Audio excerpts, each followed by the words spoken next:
Do you want to help make the OGL disappear? And what alternatives there are to Dungeons and Dragons? Let us tell you. Welcome to the Nerd News Podcast, starring Tyson Cox and Tyler Waltz.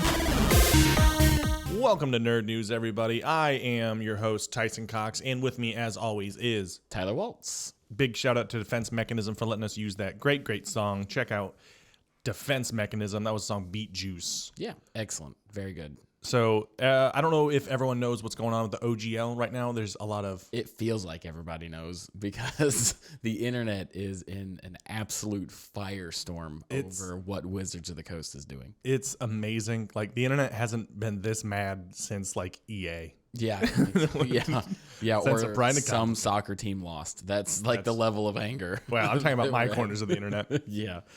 So just a quick recap. If you guys don't know, Wizards of the Coast is trying to... Well, there's a leaked document about the open gaming license, which allowed other creatives to use things like, some wordage and verbiage and you can't copyright a system, which makes it really weird, but makes it seem like they're trying. It kept supplementary stuff safe. If you created a supplementary thing to go with your campaign, you were okay.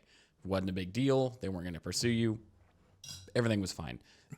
This is the whole reason that places like Critical Role and all of them, it's what they use. It's how they exist and perpetuate their businesses. Yeah. And so the thing is, like, Critical Role is fine in their streaming.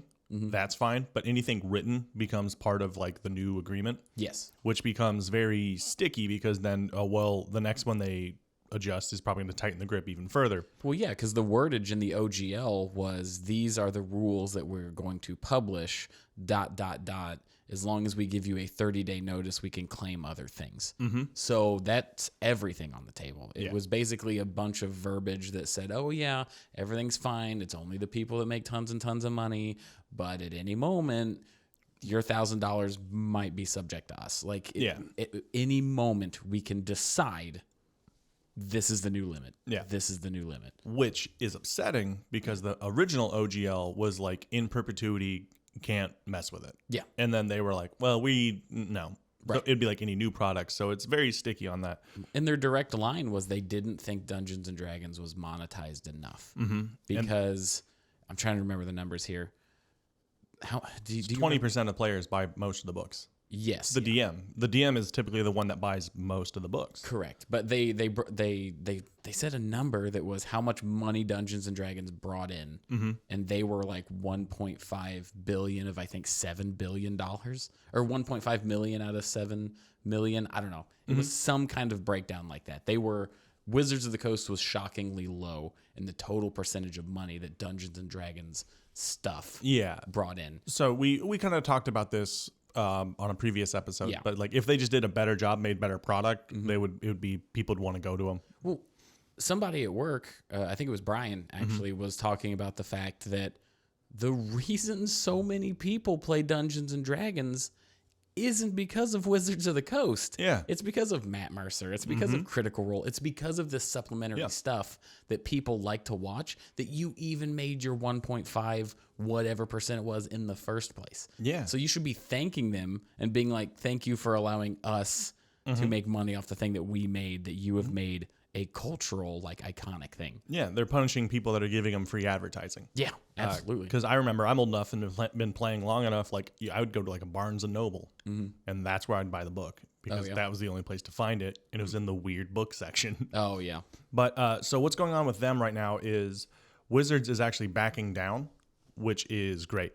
And how that happened is they got a lot of numbers in, so it's vote with your wallet, and a ton of people canceled their D&D Beyond subscriptions. Yeah, and they immediately were like, we can't have this. Yeah, there's a D&D group that I used to meet with a lot more when I had more time, but meet up every Mondays.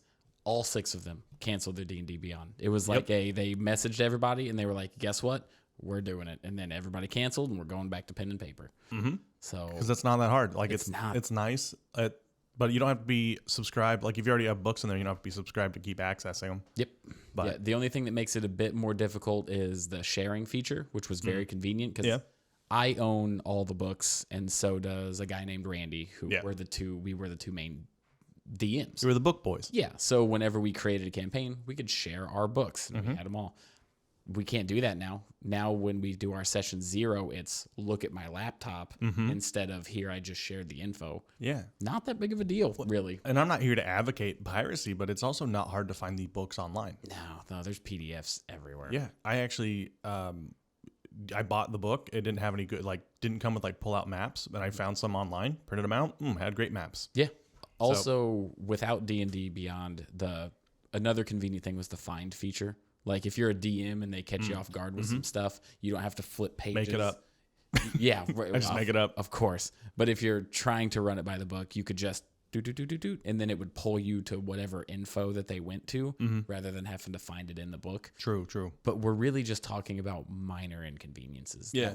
That was their whole service, was mitigation of minor inconveniences. Yeah. So what happened is they got the D&D subscriptions canceled, and then they balked. They're like, hey, we're going to release an OGL 2.0. Yeah. It is different. We are sorry. They said some people think that they won and we lost. When in actuality, we both won. No, you didn't. You got your butt kicked. Yeah. Well, so the other thing that sparked a lot of people from like that actually made people, because a lot of people don't do anything. Yeah. But there was a leaked email from like someone high up in the company that said the customers were just a barrier between them and their money. Like it was not a very. That doesn't make any sense. The customers are a barrier between them and they just want all your money. They don't care about the customer. They just want the money. Okay. I quoted it a little wrong, but essentially the email was like, we don't care about you. We just want your money. Okay. That's literally what the leaked sentence, which why would you do that? Why would you write that as a business? So I think when it comes to things that people are passionate about, whether it's Dungeons and Dragons, whether it's magic, whether it's whatever. Yeah. If you are passionate about it, the people that make it to the top or the people that eventually take over from the original people aren't the people that had the passion for it. Yeah. They're the ones that are just making money off of it. So there's always a big, like when a company starts, when the guy starts the company, there's always passion behind it, and that's where you get your loyalist. That's where the love is. That's Yes. like, that's why Gary Gygax, like, he started this with his buddies and would probably have been just fine if it never took off. Yeah. And then suddenly, after so many years, you can't run it anymore. Either you need to pass it off to somebody who is equally passionate. Hard to find. Very hard to find, and people will lie to you about how passionate they are about it. Or you pass it off to somebody who has business expertise that can run it and keep it alive, but it loses a lot of that heart and magic to it. Yeah. So I want to go ahead and switch topics a little bit here. It pertains to it. Can you pull up the other page? Yeah, for sure. So a lot of people don't necessarily know what's going on, and there's been some heroes out of the mist. Once again, Paizo has been swinging, just throwing hammers. Yeah. Because another reason why Wizards backed down is because Paizo, which is one of the larger independent third-party publishers. I believe you said they're behind Pathfinder. They're behind Pathfinder. Yeah. Okay. Pathfinder, Starfinder, and some other stuff. But like they were find a lot of things. They're lookers. Yeah, They're findy people. What I love, and this like warms my heart, because Paizo started, and I'm going to talk to you a little bit about the company here in a second, but it started because Wizards was doing stuff, canceled them, and then they were like, well, you guys, your system's not that good. We can fix it. And so they made Pathfinder. Yeah. And then now they're like, they make the OGL, and they're like, your OGL is not good. We'll make one. And then they're going to make one. But another big reason why Wizards stepped down is because Pathfinder was like, Paizo was like, we will take you to court. Ooh. We will lose everything, because Wizards thought no one else had the money to stand up to him. Paizo was like, nah. Hey, good for them. Just Henry Cavill cocked his fist. Right. No, that's great. I think that's excellent. I wish I've played more Pathfinder. It's great. I can't. I want to get into the second edition. I have first edition stuff. Okay. Been listening to really good couple of podcasts. Glass Cannon Network's great. That split happened with the third edition of Dungeons and Dragons. Here, let's learn a little bit about the company. Yeah, for sure. So Paizo was we might start playing it more. I'm gonna switch to it. Yeah, I think, because I like it a lot more. I've got my friends played through 5th edition enough now that like after this game, I'm gonna be like, hey guys. 5th edition, for as much as it kind of gets crapped on, is an excellent starting point. It's a gateway drug. Yes, it's very accessible. you've got your 5 stats, and then there's the sheet right below that says this equals this. It's so accessible. Yeah. So if you can get the hang of that, as long as you've got enough adventure to figure out what else is out there, it's a good starting place. Yeah. I won't take that away from it. No, you can't. It did a great job. Yeah. But so Paizo was formed in 2002 because they were actually making the Dragon and Dungeon magazine. I could see how that could be problematic naming. No, it's under Wizards of the Coast. Oh, it's under. Yeah, there was Dragon magazine, then Dungeon magazine. It's very weird, but they were doing that. They were doing the magazine for about 5 years, and then they said they would not renew Paizo's license to publish Dragon and Dungeon, which again feels weird to say. Yeah. But then after that, they formed Pathfinder. They started to release these magazines that had adventure paths in them, and it was bi-monthly. So every 2 months, you got a new thing that if you played weekly, your adventure would last about 2 months. And then you get the update, and they are great. I've read through a bunch of them, and they're really, really well thought out, really well done. And they were based off the 3.5 system, but then they just made these fixes. And they started doing their own adventure pass that was not in, it was supplementary. It was in their own little realm. Yeah. It was in Galarian instead of the Forgotten Realms. It was in Galarian. Some of the classes are a little bit different. Some different names. Some are just brand new. Yeah. But so they were. I believe 3.5 is considered one of the best versions of Dungeons and Dragons. Pathfinder is considered the best version of Dungeons and Dragons. Yeah. Because it's 3.5 but fixed. It's very, very similar, but there are some substantial changes. But then after they make their Pathfinder, they also formed the Pathfinder organized play. So they have the Pathfinder Society. So you could meet up with people and have people tracking your character leveled up, you got this many points, and you have a little community, and it's online as well. So that was a really smart way to hand in hand their release of Pathfinder. And then in 2016 they did Starfinder, and then 2018 they announced Pathfinder 2nd edition. And so that's kind of their pen and paper stuff. They've got a couple of other little things, but a couple of cool things that I really enjoy about Pathfinder or about Paizo is that in October 14th, 2021, the Paizo employees announced that they would like to form a union, and Paizo was like, okay. They voluntarily did it, which is really cool. There's that way no one had to lose any jobs, no one had to go strife. It's not, you hear about the mind fights back in the day where literally going to war. Yeah. Kind of nice that a company's like, okay. Yeah, I mean, here's the thing about unions. If you're keeping, oh no. Yeah. Right. Oh no. If you're keeping everything up to snuff, right? You're keeping everything good. Mm-hmm. You don't have a reason to fear unions. Yeah, exactly. There was a little bit of I think the artists wanted a little bit more control. I don't know the union issue well enough to really speak on it, but it seemed like one of the things where they're just hey, and then Paizo was like, okay. Yeah. So if you are running something that is a morally is not the right word because it completely depends on what you're doing as a company. Yeah. But if you're running a company that really does have a bottom to top or a baseline of respect, there's nothing to really fear in a union. Yeah. But then there's Walmart, right? Where it's man, I was reading a book about a union. Get out. You're fired. You're done. Fired. Yeah. Yeah. And I got lunch at Union Jack's. You're going to be your last meal. You're fine. As long as it doesn't turn into a thing like teachers, where it's if you're the worst teacher in the world, part of the union, good luck getting rid of me. Yeah. 'Cause that's infuriating. Yeah. That's the dichotomy of unions. I know. Worker respect and horrible cops and teachers. Yeah. That is how unions work. We're not here to discuss that. It's really weird, though. It is weird. But and then just to kind of wrap up on Paizo, what I am is a super fan of right now is, so after Wizards was got their OGL leaked, Paizo did threaten to sue them. They did say they're going to make their own version. It's not OGL, it's the Open RPG Creative License. And also they say it's under the legal guidance of Azora law. So oh, you nerds, you nerds. Right. You picked that one because it had a weird name. So they also said that it was not going to be ever owned by any company that will be making money off publishing RPGs. Okay. It will not be, it is free forever. It is do whatever you want with it. It is just a blanket hey, use our system. You guys are good. And is this happening regardless of what? Oh, that's excellent. Yep. It's Paizo's. I just have a bit of a fanboy for them, but like Paizo, Green Ronin, and I think 4 other publishers kind of like all were like, yeah, use it. Let's go.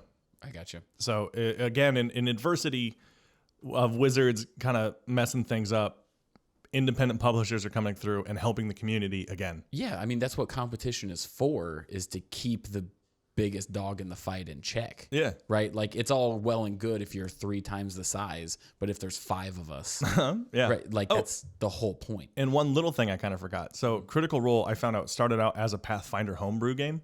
Oh, okay. And then they released a statement, the closest thing they could to saying anything, where it was like, hey, if you read between the lines, it really came out to about like, hey, we can't say anything, but like we're also working on stuff and it would really ruin us. So we're with you. Oh, okay. Like it was, yeah. So So I guess a final thought on this topic before we go to section 2 here. Why, if Pathfinder really has been doing stuff like this all along and why do you think they didn't overtake Dungeons and Dragons and Wizards of the Coast? 5e has a really simple, like, not in a bad way. Simple's not a bad thing. It's very easy to get into. It has almost 50 years of name recognition now about. It was on Stranger Things. Yeah. It also has a more iconic name. Because if you know what's in Pathfinder, you know what a Pathfinder is. You're the adventurer. You're the one out there like clearing the world. You're finding the path. That's true.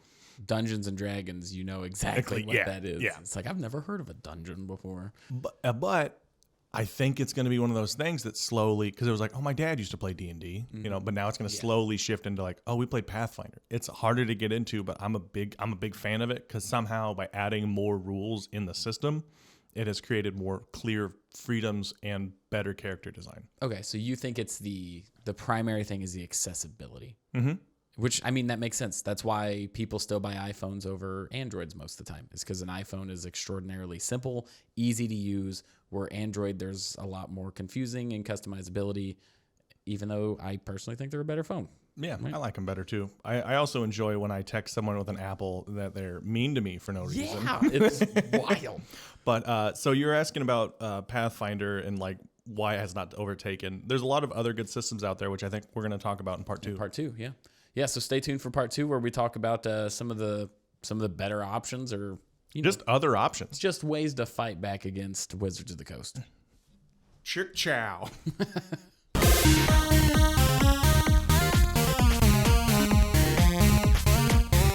Hello and welcome back to part 2 where we are going to discuss some of the alternatives to Dungeons and Dragons to kind of let them know that the OGL is not great. And I think first off, we're going to break down what Pathfinder is, which is, who we were talking about in the first part. Yeah, Pathfinder is very, very similar to 3.5 Dungeons & Dragons, and they're releasing a second edition, which has a really neat mechanic where instead of having like action, move action, bonus action, legendary, you have an X amount of actions. Oh, so it's just a blanket, like you get 3 things to do. Yeah, you can do 3 or 5. It depends, and you get more actions the higher you level up. And so makes more sense. It's really like when I heard it, like someone talked about it, I was like, I don't know about how I feel about it. Then I was listening to an actual play podcast about it. I'm like, oh, it really smooths things out really a lot. It smooths things out. I could see how it could get kind of broken kind of quick though.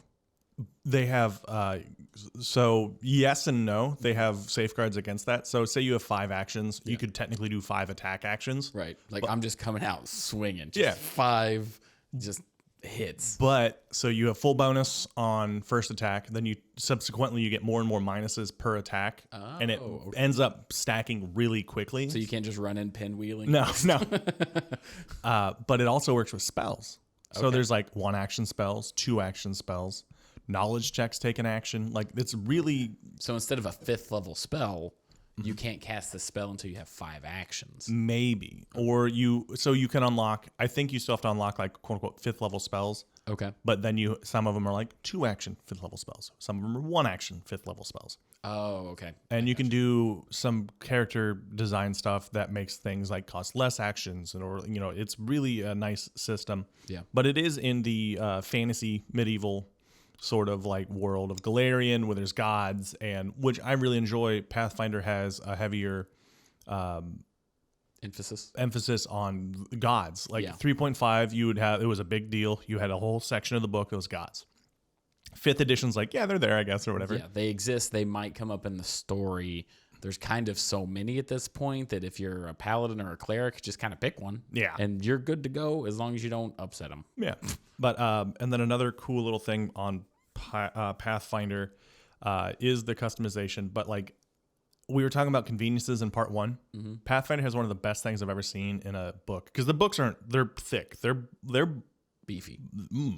like a baby shoe. Yeah. Shout out Brian Petrie again. Right. But what they have on every single page is you can see exactly, like they have the index marker on the right side. So it'll be like chapter 1 and it says like this thing, and you can like fold it and like you can see where you're at in the book. Oh, okay. And so it makes finding stuff so much easier, because Nice. I know the PHB, I know like, but I still have to be like, back, 4. You know? Yeah, I'm not memorizing page numbers. That's No. for sure. Yeah, no, we played Pathfinder at Gen Con. That was my first experience with Pathfinder. My favorite thing about it is I'm much bigger on RP than I am combat. To me, 5th edition combat is more of just a means to an end. Like, Yeah. at some point we're gonna have to fight, and I know what my skills are. It's mathematical. It's I'm gonna do this, and he's gonna do that, and then he's gonna do that, and he's gonna do that. So with Pathfinder, the way you can really, so combat feels it just feels kind of boring in 5th edition. Yeah. Oh, Sorry. absolutely. I mean, it's true. It's more streamlined. Like, there's not much.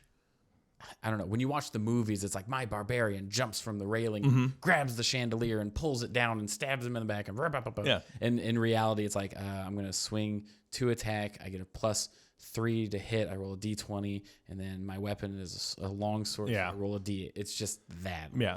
I mean, so it's also with who runs it. Like you can add that flavor stuff in, no problem. But like Pathfinder actually has rules for like jumping over tables and grabbing the chandelier, and like it has set rules, which I think is really nice. Yeah, and also their RP stuff was way more fleshed out as well. Like there were way more skills, and you could diversify what your character can do so much more than just in general wisdom. I know everything about all nature. Yep. Like it's Yep. Yeah. They switched that around in the 2nd edition really well as well. cool. But yeah, that's a D20 fantasy system. So if you want like more of a hard shift from D&D, With something that's familiar. yeah.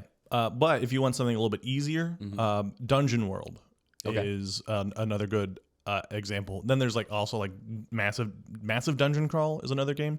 There's tons of games that are very similar to D&D, just slightly off. So if you wanted to play a fantasy game, those are good. What if I wanted to be a monster hunter?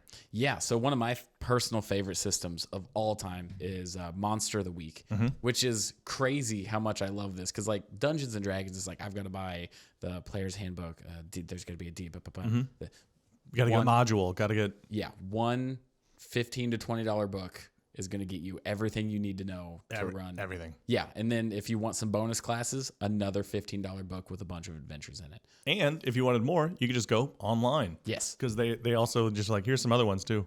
Yeah, so Monster of the Week is absolutely fantastic. It is Scooby-Doo meets Supernatural meets Buffy the Vampire Slayer. So it takes place in, I guess, technically whatever era you want, but modern. It's supposed to be modern day.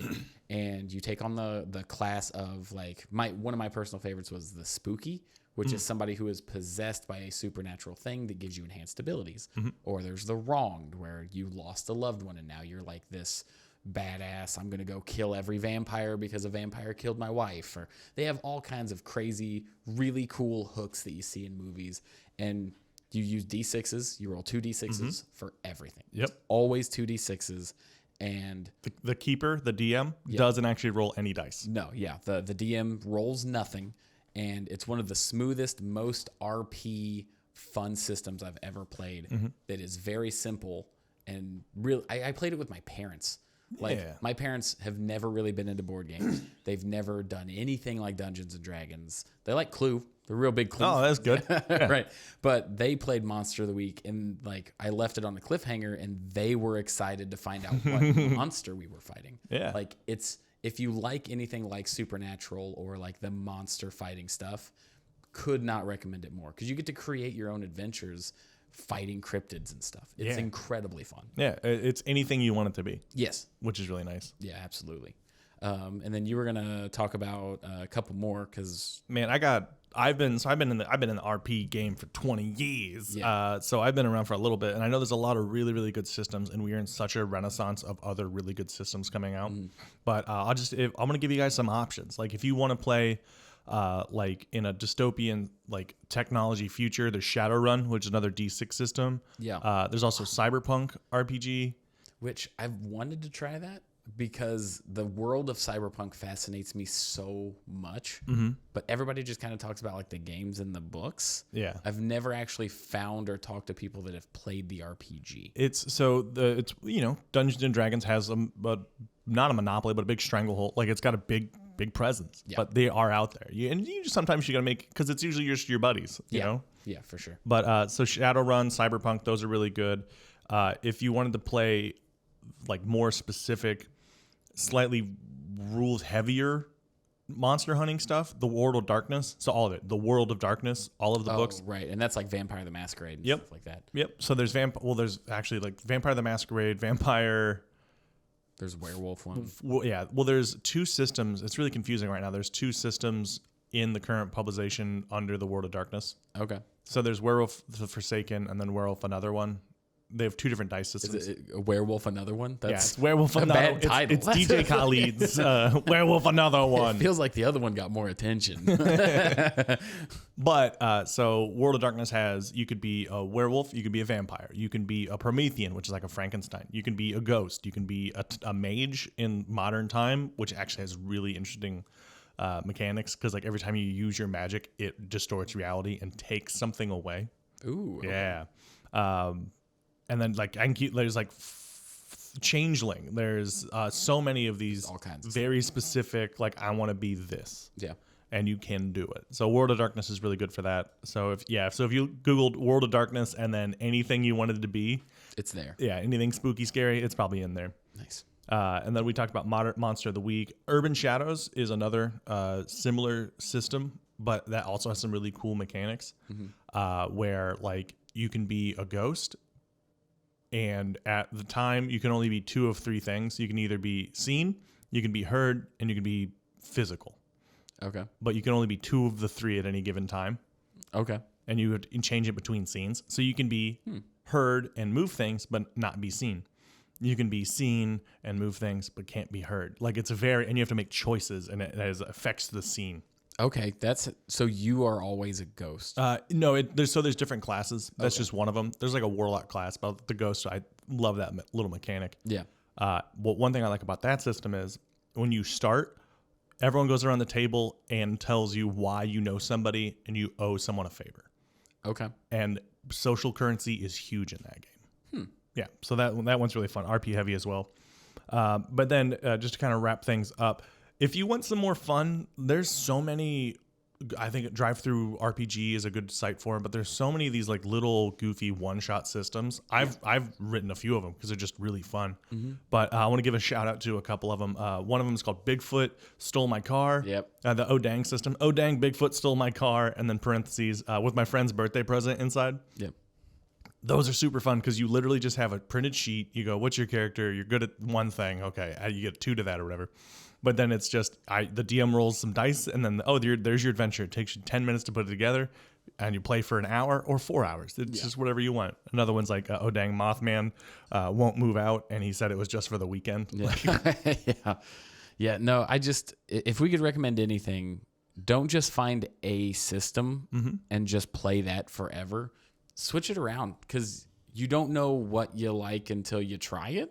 So you don't know. You've maybe never heard of really or done anything with Shadowrun, but you sit down at a table and you find out that like wacky, crazy space hacking elves are the coolest shit on the planet. Yeah, like or, you want to be a superhero, monsters and mutants and masterminds. Like there's a system out there for just about anything that you want to be. And if you play more systems, you can borrow little things. Like I love that social currency aspect of it. So like I like to have reasons why my players know each other. Or like just find things and just integrate it small into your system. Yeah. Yep. Just fill your toolbox. Yeah, let us know what your favorite system is that's not D&D. Yeah. Or if it is D&D, tell us why you're sticking with D&D. Tell us why you're wrong and a traitor to the community. I mean, hey, if it's your favorite and you don't do anything with OGL, I get it if you want to keep playing it. Yeah, I mean, and plus, if you already bought it, you already spent the money. yeah, I don't judge that at all. But yeah, thank you all for watching. Yeah. We'll catch you next time. Thank you all. Thank you for checking out Nerd News, everybody. We don't have advertising, so you are the advertising. If you like it, tell a friend, like, comment, subscribe, even leave a review on Apple. Everything that you do to support us, we truly appreciate it. And we actually just launched our Patreon, so if you'd like to support us even more, you can go check that out. All of our content is free. We have different rewards for different tiers, so check that out. And thanks again. We'll catch you next time.